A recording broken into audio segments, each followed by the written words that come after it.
All right, guys. Hey, It's about 7:01. I think we can go ahead and get started. Dr. May, you want to kick us off? absolutely. So hi, everybody. Good evening. Welcome to Unremarkable Labs. So this is where we work through cases to focus on the evaluation, interpretation, and application of labs. I am Jori May. I'm a hematologist at UAB, and our chief residents have kindly invited me to join you guys again tonight as our moderator. So I'll turn it over to Stephen to get us started. Yeah, so thank you for coming back. We loved having you so much the first time. We were hoping to make it a regular occurrence. Well, Um, thank so, you. so as you guys know, the CMRs at UAB help facilitate all these sessions. So myself, Stephen, we've got Seema running the chat and Sean running the whiteboard. And then we've got a couple discussants who are joining us, Andrew and Nishah. Andrew, why don't you introduce yourself and then Nishah? Hi, I'm Andrew DeAtkine. I'm a medical student, third year at UAB. Hi, I'm Nishah. I'm an internal medicine intern at UAB, and I'm super excited to be here. And Nishah is a veteran, so this she's is my well second time. acquainted with the format. So we're excited to have her back. So we'll jump right in with a case. So this is a 70-year-old man who presents with left arm pain, and his CBC shows a white count of 7.1, hemoglobin of 11.3, and a platelet count of 47. And his MCV is 88. So when you hear that complaint and you see that CBC, what are your first thoughts? Andrew, I'll start with you. Possibly a DVT.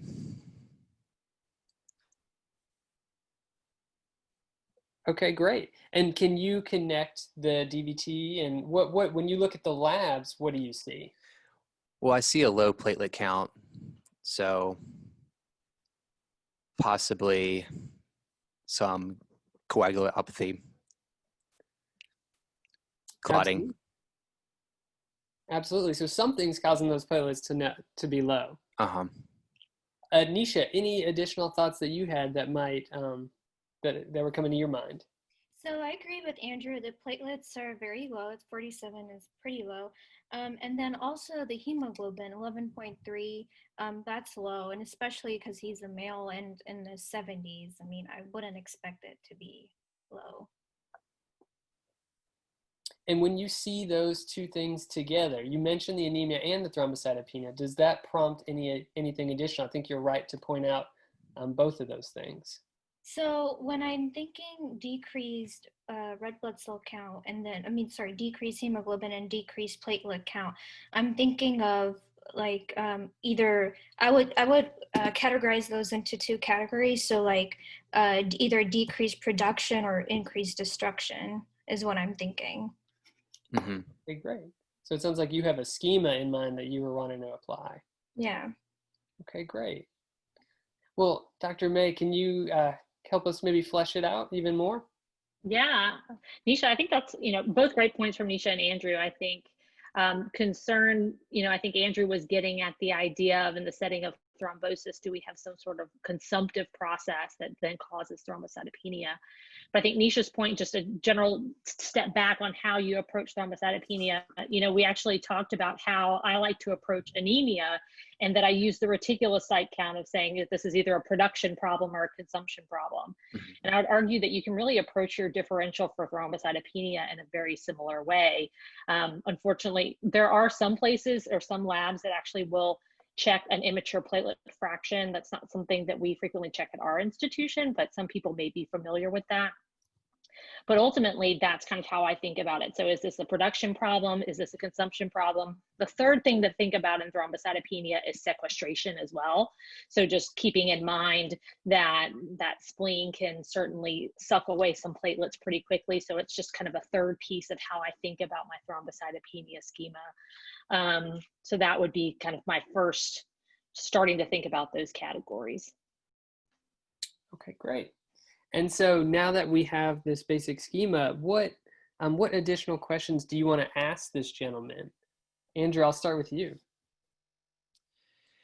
Has he been having any upper abdominal pain, any jaundice,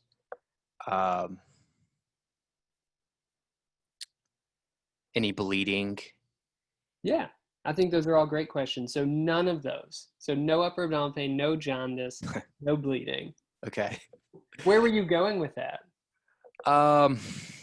Well, if he was bleeding, the thrombocytopenia could be symptomatic. With jaundice, it could be red blood cell destruction. With upper abdominal pain, could be splenomegaly. Great. So targeted questions based on your differential. Nishah, anything that you wanted to know? So I would just first ask him more about his left arm pain. When did it start? How did it occur? Did he like injure it? Just give me a history, Stephen. Just give you a history. Okay. Tell So me I'll about this pain. yeah. So interestingly, he actually just had surgery about 5-ish days ago. Okay. Okay. So he That had a helps. routine hip replacement for osteoarthritis of his right hip.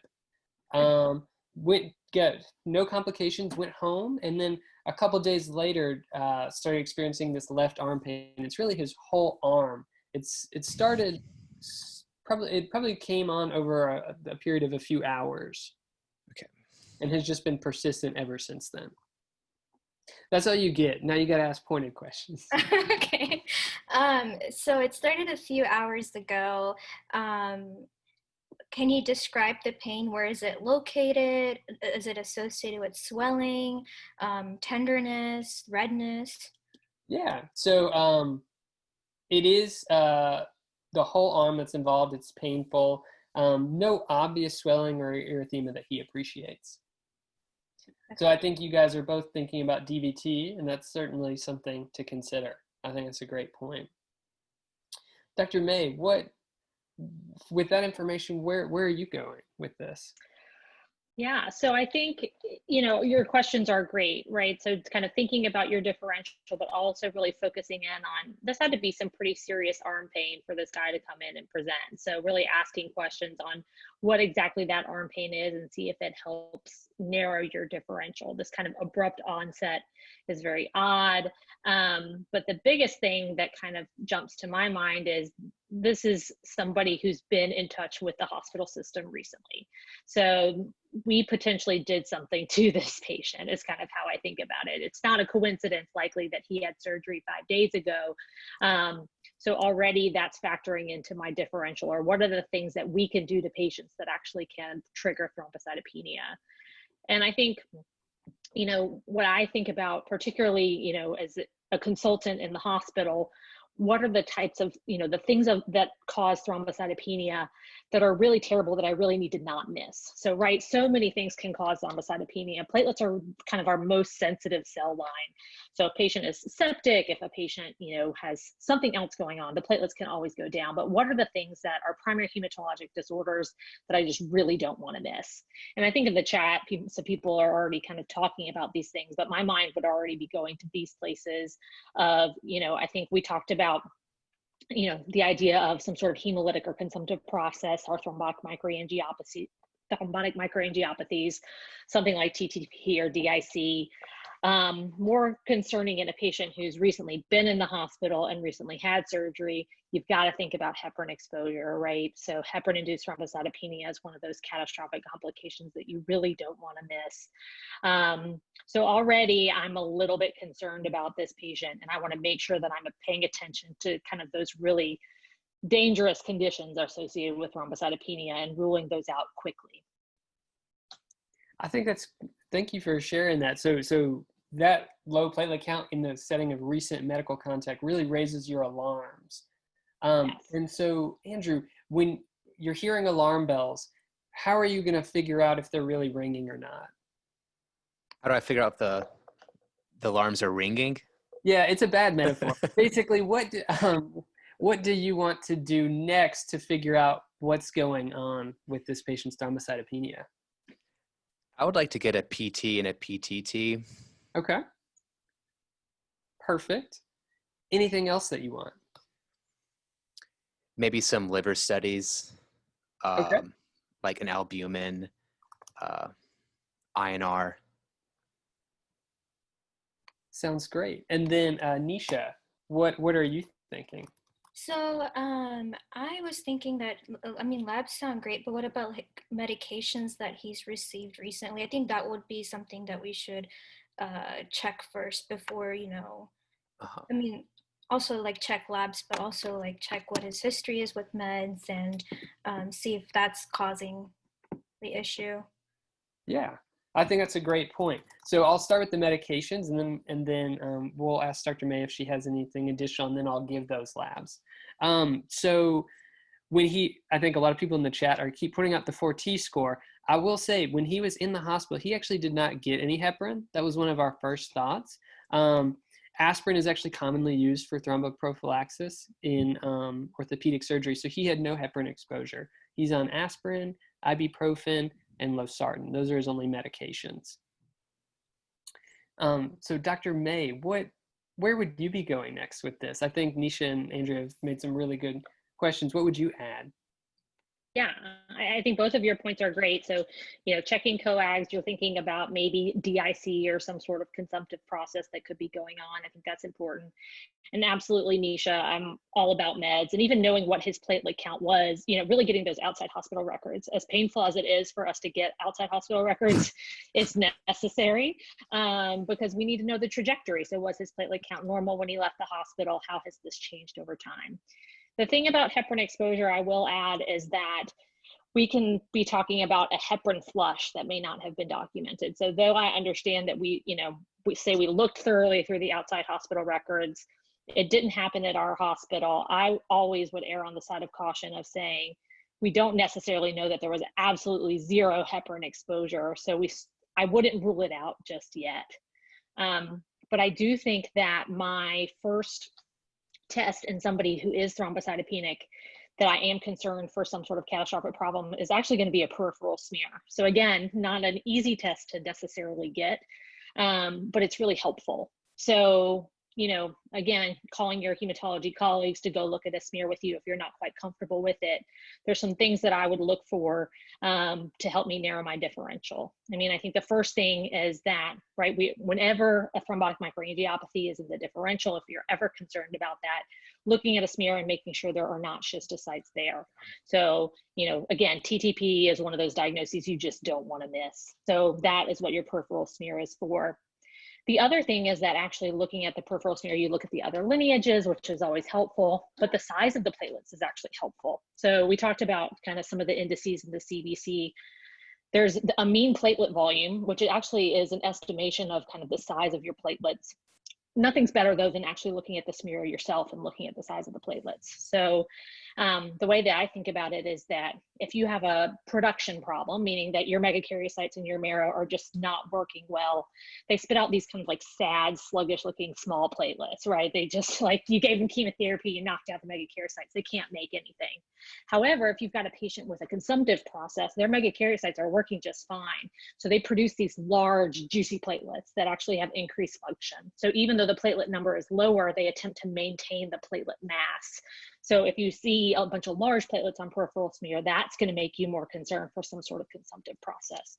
So already I think, the peripheral smear helps you rule out some of the scary stuff, but also helps you guide your differential. So I would want to look at that too. Okay, great. So we're going to grab a peripheral smear and some basic coags and LFTs and go from there. And I will say his platelet count at the outside hospital was about 200 at the day of discharge, which was about 5 days ago. So got a peripheral smear, which showed a normocytic hypochromic red blood cells. No schistocytes were seen. And sorry, let me pull it up. As far as his LFTs, his AST was 41, his ALT was 37, his alk-phos was 72, albumin was 3.9, total protein was 6.7, and his bilirubin was 0.8. And then, Andrew, you had wanted an INR, a PT, and a PTT. His INR was 1.45, PT 18.3, PTT 46. So you guys wanted a lot of labs, but now we got to interpret them. So Andrew, help us put this all in context. When you see those labs with his history, where does your mind go? So the PT is high and the INR explains the INR. The PTT, is that just barely high? That's like the upper limit is 45, right? For PTT? I don't remember for our lab specifically. Dr. May, do you know? Yeah, it's Okay. somewhere around there. So So yeah, it's mild. They're both kind of mildly elevated. I'm Yeah. kind of thinking more on the extrinsic pathway of the coagulation cascade. Okay, great. What do you make of the smear? It's not a MAHA. Yeah. It's not an iron deficiency anemia.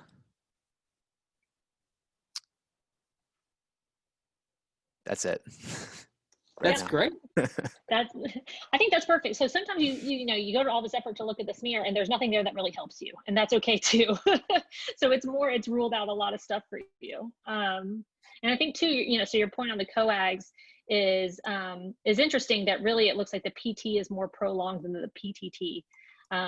Something to remember is that factor 7, which is the only factor that's measured by the PT and not the PTT, actually has the shortest half-life of all the clotting factors.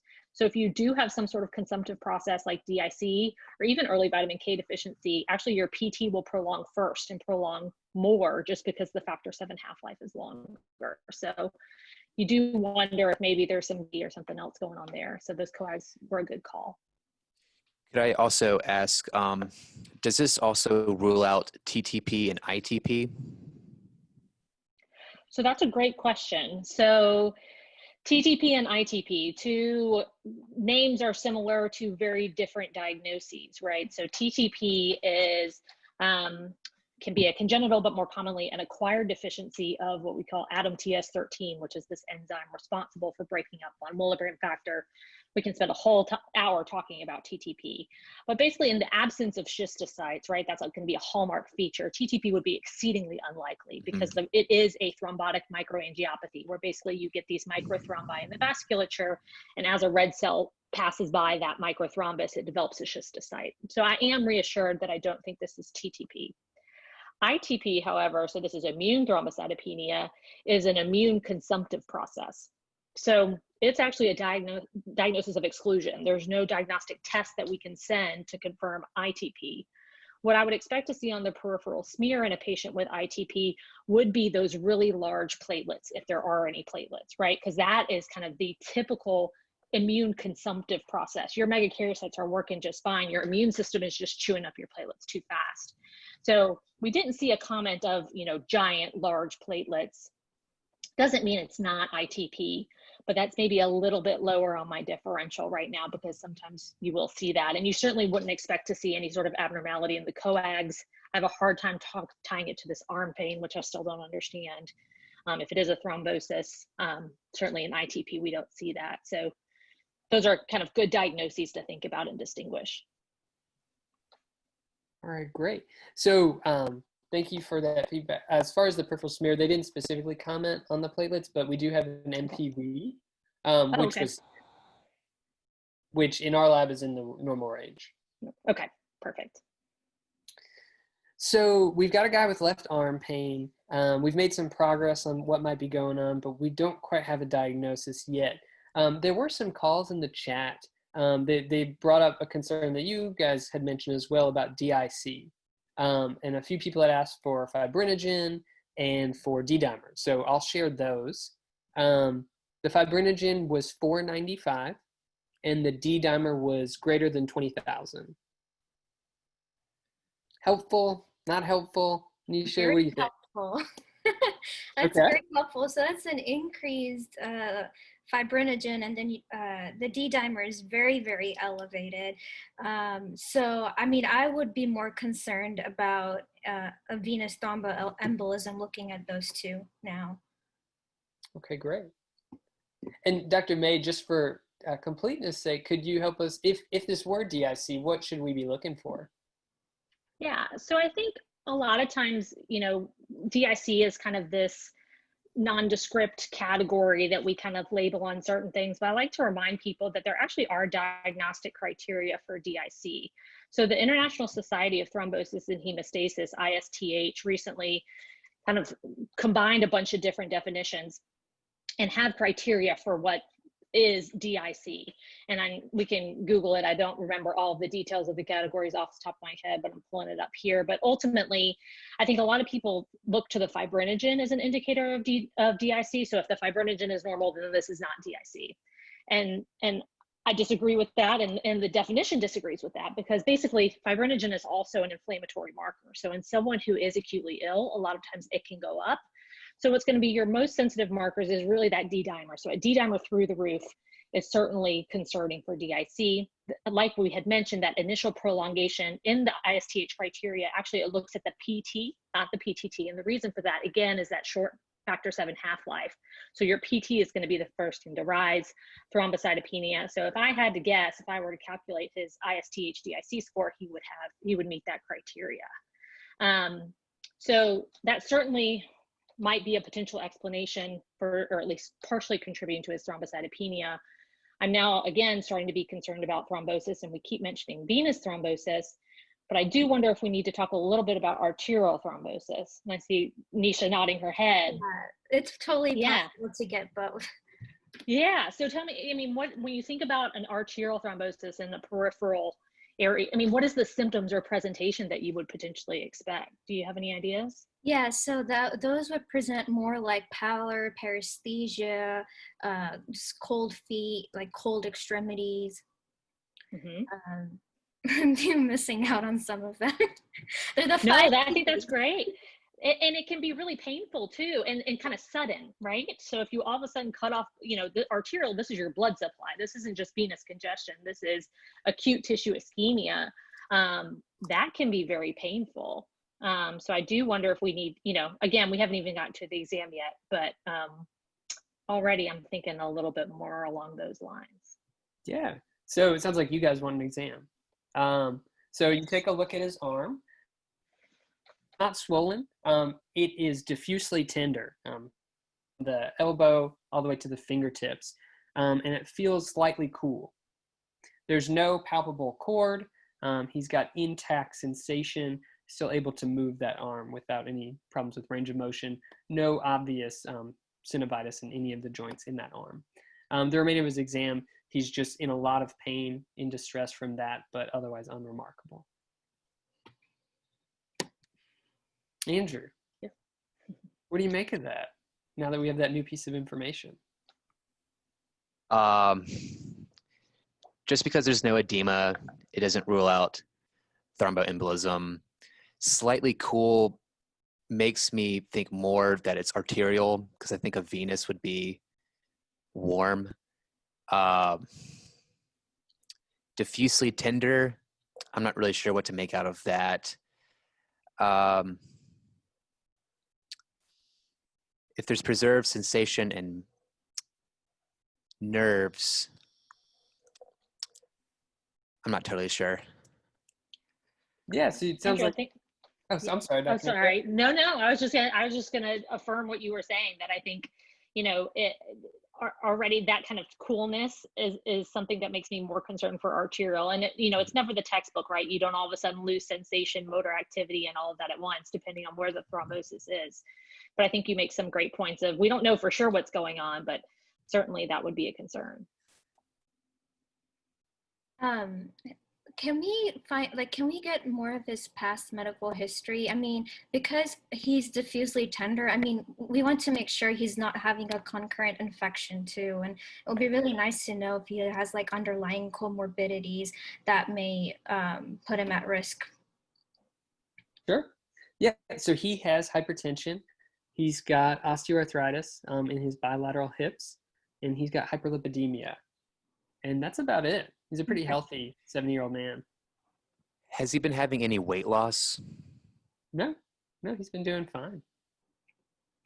So you guys had rightly pointed out that the exam was pointing you in a certain direction. I think there's been a lot of calls for us to get to evaluate for a DVT. And so that was one of the first things that we did. So we got an ultrasound of his upper extremities and didn't find a clot in his veins. And so, Stephen, that was a venous ultrasound, correct? Yes. Okay. So important to realize that if you are concerned about arterial, you're not going to, it requires a different type of ultrasound. Absolutely. Because that's often a misconception. Yeah. And so it sounds like maybe you guys would like that. So we did get an arterial ultrasound as well, which showed a thrombus, an occlusive thrombus in his radial artery. Yeah. So, Andrew, we got a guy with left arm pain who's got a thrombus in his artery and low platelets. Where's your head at?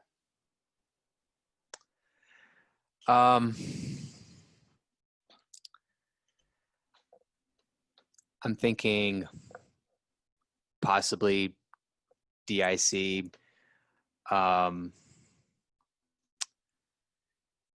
possibly if maybe it came. I'm also wondering where the thromboembolus originated from. Maybe did it come from the heart? Yeah. So maybe, do you think we should get an echo? That's a great. So this is the beauty of Unremarkable Labs, is you order it and it's given. You don't have to wait. So the echo showed no thrombus, normal LV function, Okay. RV function, normal size of all chambers, no pericardial effusion. So Nishah, where are we going from here? So I agree with Andrew. DIC would be in my differential. And then also he has had recent surgery, and so you can have emboli released from the surgical site and lodge into one of your arteries. So that could be one possibility. And then also, just to go off of what Dr. May said earlier, just because we don't see it on the chart that he hasn't been given heparin, he could have been given heparin, and that could have also caused the thromboembolism.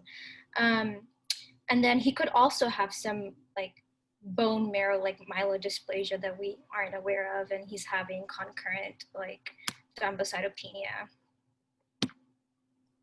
Yeah, and I'll jump in. I think those are all great thoughts. I think, Nishah, so the question is, as soon as you get this ultrasound back, what anticoagulant are you going to put this patient on? How are you, and he has a platelet count of 47, which we get a little bit itchy giving anticoagulation to anybody with a platelet count below 50. Just to get your thought. I mean, this is an open question. I have some ideas, but I want to hear what you think. So if like, I'll just go off of what I know about people that get hit and then are treated with anticoagulants after that. They usually tend to get like argatroban, fondaparinux, bivalirudin. So any of those would be fine, or rivaroxaban. Yeah, so that's a great point. So, right, first thing, if we're operating under the assumption that this patient could have hit, which I think we should, and let's pause there for a second. I think it's worth calculating his 4T score, even because we're not sure about his heparin exposure. And based on kind of calculating it in my head, it would probably be pretty high. So there's 4 T's in it, right? So the first is thrombocytopenia, so it's the degree of platelet drop. A drop greater than 50% gives you 2 points. So he went from 200 and something to 47. So we'd get that. The timing is, so usually within 5 to 10 days of heparin exposure without a previous exposure would get you, I think, 2 points. Again, you guys check me on this on MedCalc, everybody in the audience. I'm trying to do this from memory. So I think that's another 2 points. I think he gets 2 points for thrombosis. So then he's up to 6. And then the last category is, are the other causes of thrombocytopenia. You could maybe give him 1 point and say possible, but already he's 7, so he's high probability. So that's somebody that even without, even if we had, I'm still concerned about it in this patient. The other thing, there's a rare entity of spontaneous hit associated with orthopedic surgery where actually you don't have to be exposed to heparin and you develop a hit-like syndrome. That's possible in him. So again, the treatment would be the same as hit with heparin exposure. So important to put that out there. I would certainly still be concerned. And then Nishah, you talked about kind of our options for anticoagulation. You're exactly right. No heparin products, right? So no heparin drip, no low molecular weight heparin. your direct thrombin inhibitors that are IV, so bivalvulotin and argatroban are usually going to be your options, particularly in an acute setting. We do have new data to show that the direct oral anticoagulants can be used, but particularly in a guy like this where we don't really know how things are going, I think something like bivalvulotin that's rapidly reversible in an IV drip, I would probably put him on that rather than putting him on heparin, at least for now. Yeah, and so Dr. May, we had a hematologist involved in this case very early, and they made that exact same recommendation. Okay, so we did that. I will say rapidly, his after admission, his hand started to go numb, turn dark, and he ultimately did have to have an amputation. So the thrombosis was severe. You guys had all pointed out a really high suspicion for HIT. His 4T score, at least when I calculated it, there's some subjectivity to it, especially with the other cause of thrombocytopenia. But we got 7 points, which is a high probability of HIT. It's about 64%. So Andrew, and when you are suspicious for HIT, where do you go from there? How do you evaluate that diagnosis? Well, first I would discontinue any heparin, which he's not on, do the direct thrombin inhibitor. Where would I go from there? Maybe supportive measures. Maybe replete his platelets or PCC. So that good thoughts. So you know, the weird thing about HIT, which is actually true in a lot of these kind of thrombocytopenic conditions like TTP and things like that, is that they're thrombocytopenic, but they're actually prothrombotic. Right. And so, yeah, so it's kind of counterintuitive, but really we don't usually talk about transfusing unless there's bleeding. PCC2 we would be a little bit concerned about, but I think the thing to think about is kind of what is your diagnostic testing. So we think he has it, and the 4T score certainly can, you know, that's always going to be your first step, but certainly talking about how we would actually test this patient. Is there a serotonin assay, the confirmatory test? Yeah.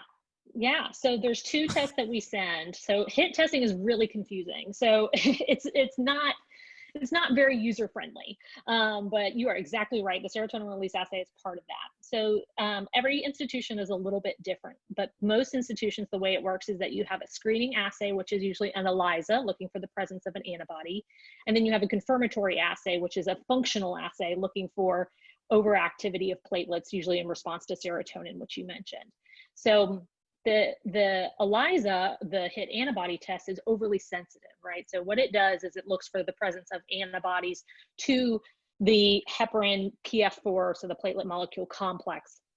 The thing is that we think that actually it's just the IgG immunoglobulins that are actually active and cause HIT, but the assay potentially picks up IgA, IgM, so it's overly sensitive.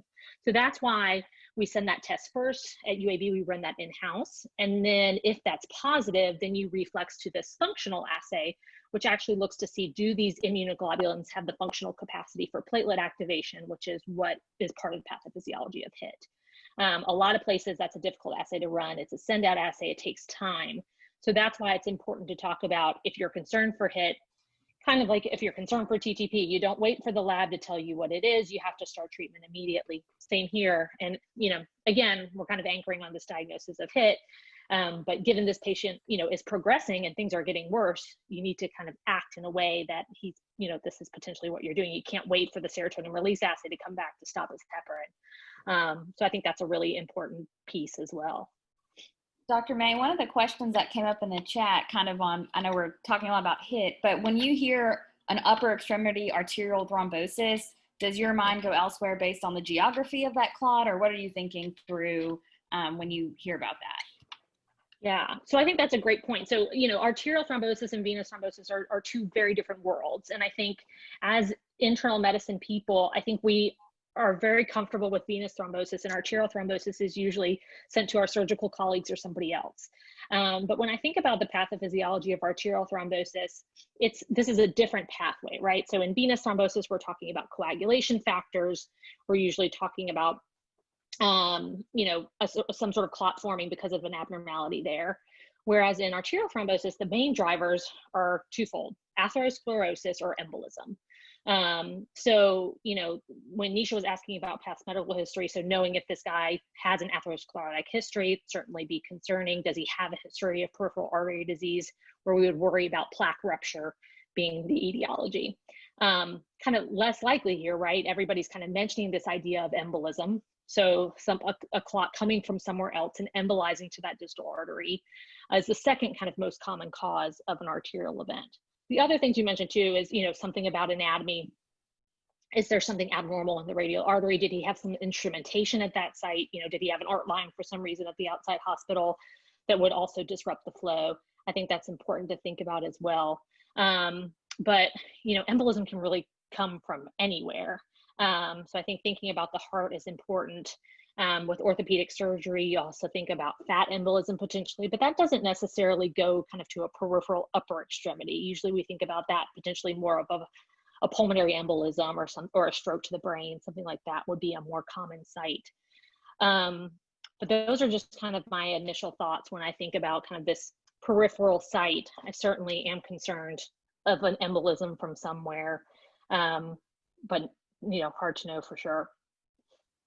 So that's actually really great. I know personally, I get venous, but arterial, I mean, I call you guys, to be perfectly honest. Well, listen, we usually call vascular surgery, so it's fair. Tag your yeah, exactly. So you guys obviously are very concerned about HIT, and so we did send an ELISA for the HIT antibody, and that was positive. And the subsequent confirmatory serotonin antigen, SRA, was also positive. We were vigilant. We called the outside hospital. We looked at the nursing notes that they send that we usually don't read because you get 1,000 of them that say patient is fine. And as far as we can tell, there were no heparin flushes given, no heparin in any way, shape, or form. And so ultimately, the diagnosis is just like you said, Dr. May. We settled on a spontaneous HIT secondary to this orthopedic surgery. Obviously, that's something that you have heard about before. Would you mind sharing your thoughts on that disease? Sure. Well, now I remember that I think Seema was the one who looked through all the records in that case. I've seen this once, and it was with Seema. So she is the reason that I remember it. So yes, there's an entity called spontaneous HIT. And so it's interesting in that we know that heparin-induced thrombocytopenia actually occurs more commonly in orthopedic surgery. But what we have ultimately learned is that actually it can happen in orthopedic surgery independent of heparin exposure. And there's some thought that it's actually, whether it's I don't remember the exact details, and I'm sure you guys have looked this up and can tell us, but something about the collagen or the morphology of what's released during the surgery that actually is similar to the heparin molecule and structure. And so similarly induces an immune response that is then active and participates or behaves in the same way as true heparin-induced thrombocytopenia. The treatment is still the same. So you still avoid heparin products. I think you worry about there's some potential cross-reaction with heparin as well. And I still wouldn't want to expose this patient again. But this is certainly, I think, probably underdiagnosed just because a lot of times people with orthopedic surgery are maybe getting heparin anyway, and we've always blamed the heparin. But this is definitely a well-documented entity. Well, thank you for giving us some insight. Yeah, see, we picked this case not realizing that you were the hematologist on it. This case, by the way, guys, was about 3 or 4 years ago. So we didn't even know if she would remember it. It's been so long. I didn't until we talked about somebody going through pages and pages of records, and that was definitely Seema. She did a great job on this case. I remember that now. So Seema has a little bit more to share. She can tell us a little bit more about the pathophys. She mentioned in the chat, but I just wanted to say it for everybody. Sure. Yeah. So exactly, you know, when we were looking up and studying about this case, there weren't many case reports. Most of them it was somebody who had a knee arthroplasty, but there were occasional case reports with a hip and shoulder. But the thought was that the PF4 heparin antibodies were being triggered by exposure to knee cartilage glycosaminoglycans. So chondroitin sulfate was implicated in that pathophys, as well as several others. You know, there were some case reports where this was even triggered by infection. So there's a lot of swirling kind of postulated theories about various pathways for this.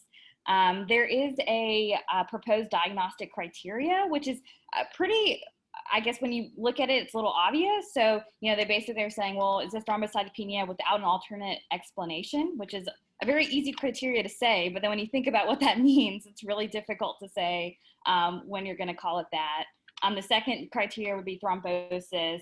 A third, lack of any heparin exposure. And four, the strong functional assay, the confirmatory testing. So in this case, this patient met all of those criteria. Yeah, so fast. It was a really interesting case. Aside, he did end up having an amputation of his hand, but otherwise did not have any additional thromboses and had a subsequent uncomplicated course and recovered fully. So Seema, do you want to would you mind giving us a wrap up on the major pearls, thrombocytopenia? So we talked about a lot today.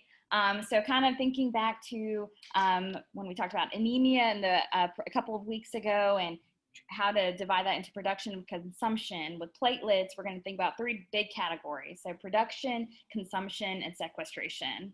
I really love what Dr. May said about thinking about platelets being the most sensitive cell line. So just that fluctuation is really going to have a lot of factors that can vary. So just when you see that platelet number, whether it's very high, very low, thinking about all the things that may be causing that. In talking some about HIT, just remember that the heparin exposure can be very minor. And so whether it's just a heparin flush that may go undocumented, there's a lot of hidden sources of heparin. Thinking about dialysis patients often who get it, that's something that comes up quite a bit as well. We always want to look at our peripheral smear. That's where the money's at. But also be aware if your lab has the mean platelet volume, that can estimate the size of platelets, and you can get a lot of information from that. So if you're having a production problem, you're thinking about your SAD sluggish platelets versus a consumption problem where you're still trying to produce your platelets, so they're going to be large, really nice size platelets. We talked about factor 7. So, and Dr. May, you'll have to correct me if I get any of this wrong. Repetition is the key. So yeah. Factor 7 measured by PT, not PTT. And it also has the shortest half-life of any of our factors. So if you're having a consumptive process that's going, the PT is what's going to prolong first. And so that's something you can think about. We touched on TTP versus ITP. So TTP, we're thinking about Adams TS13. Really, we need to see schistocytes on the smear. Otherwise, it's very unlikely. When we're talking about ITP, which is an immune consumptive process, it's really a diagnosis of exclusion. We would also expect to see high platelets there. And then we mentioned DIC. So we're all going to go look up the diagnostic criteria from the ISTA, that just remembering that the D-dimer is the most sensitive marker, and we're going to look at the PT again because of that factor 7 being the shortest half-life. And then finally, just kind of rounding out the discussion about HIT. So we talked about a 4T score, so thrombocytopenia, timing, thrombosis, and other causes of thrombocytopenia. This is one of those disorders where even though your platelets are low, you're prothrombotic. So remembering that we're often not going to transfuse unless there's bleeding or other things going on. In order to diagnose this, we're going to start with our screening assay, which is an ELISA. That is just looking for the presence of antibodies to the heparin PF4 complex, by recognizing that this is our screening assay because it may be picking up other immunoglobulins. So if we're getting a positive result, we're going to go to our confirmatory assay, which is a functional assay, or serotonin syndrome. But in the meantime, we know now that we're going to just start treating our HIT patient. We're not going to wait for all these send out labs and tests. We're going to start treating. We're going to use a direct thrombin inhibitor. And then lastly, just in thinking about things and taking a step back, just in remembering when we think about arterial and venous thromboembolism, to sort of, when we're teasing out the etiology, to think about the factors that drive those various causes. Thank you for that wrap up. I'm going to have to rewatch this, Seema. Dr. May, any parting words that you had wanted to share we hadn't touched on? No, that was a great case, and you guys provided a great summary. I think Andrew and Nishah, you guys did a great job of approaching this case and really helped us find our direction. I think you led us to some really great pearls, so thanks for your help. But I think this is a great case of why we all, my soapbox is the importance of benign hematology and why we all need to learn to love it and know it. So no matter what specialty you go into, you're going to encounter it. So this is a great case of where understanding your labs and understanding the pathophysiology led you to the correct diagnosis. And fortunately, this patient got the correct care that he needed, because I think his outcome could have been a lot worse if we had ignored the concern for HIT and had put him on heparin. Things could have looked a lot different. So I think this is a great outcome for the patient as well. Yeah. So there's lots of calls, Dr. May, for you to join Twitter. Oh, God, it seems like a lot of work. Big shout out and thank you to Andrew and Nishah for hanging out in the lukewarm seat and playing along with us and taking us on a fun journey. Thank you guys for coming. We will see you again next week. Look forward to it. Thank you. Thanks, everyone. Thank you, everyone.